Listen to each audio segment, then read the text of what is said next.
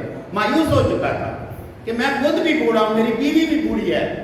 خدا نے کہا خدا کے لیے کچھ ناممکن نہیں, تیرے سارا کے بیٹا ہوگا اگلے سال. تو اگلے سال وہ 100 سال کا ہو گیا اور اس کا بیٹا اسحاق تھا.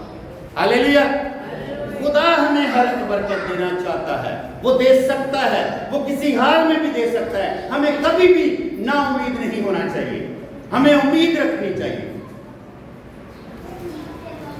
اور اس سے ڈرتے رہنا چاہیے. یہ برکتیں کس کو ملتی ہیں؟ جو خداوند سے ڈرتے ہیں. ہمیں خدا کا ڈر ہونا چاہیے. اتوار کو چرچ آنے کا بھی ڈر ہونا چاہیے. میں چرچ جانا ہے, میں عبادت کرنی ہے, میں عبادت کے بغیر نہیں رہ سکتا, میں اپنے بیوی بچوں کو بھی لے کر جاؤں گا. سب پورے گھرانے کی فکر کیا کریں تاکہ ہم پوری فیملی خدا کے گھر میں ہو. زیادہ تر لوگ کام سے تھکے آ رہے 6 دن کام کر کے اتوار کا دن ان کو آرام ملتا ہے تو وہ گھر میں سوئے رہتے ہیں. کوئی خدا کا ڈر نہیں, کوئی خدا کی فکر نہیں کہ خدا بھی اوپر ہے. خدا بھی پھر کہتا ہے چنگا پھر کما کے لے آو تے میں اڑائی جاؤں گا. پتہ ہے آپ کو خدا ایسا بھی کرتا ہے.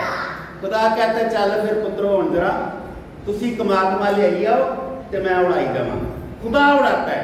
اور لوگ کہتے ہیں اب 50,000 آیا سی پتہ ہی نہیں لگا, اب میرا تو لاکھ آیا سی پتہ ہی نہیں لگا. یہ باتیں کبھی ہوتی ہیں گھروں میں؟ ہوتی ہیں. مجھے پتہ ہے اتنے پیسے آئے سن پتہ نہیں جیب خالی بھی ہو گئی, خرچے ہی بڑھے. یہ ہماری زندگی کی سچویشن چلتی رہتی ہے. خدا آگے نہیں بڑھنے دیتا جب تک ہم خدا کے ساتھ نہیں چلتے, جب تک ہم خدا کی مرضی کو پورا نہیں کرتے, خدا سے ڈرتے نہیں, خدا سے محبت نہیں کرتے, خدا کی مرضی کے مطابق اپنی زندگیوں کو اس کے تابع نہیں ہونے دیتے, تب تک خدا پھر ہمارے خلاف رہتا ہے. کہتا کچھ نہیں, کری آؤ, کمائی آؤ, دینا ڈیوٹیاں کرتے رہو, ویکھاں گا جدن بنا لو گے کچھ. ہاں میں خدا کے کلام کی بات کہہ رہا ہوں. حجی نبی کی کتاب ہے, دیکھ لینا پڑھ کے.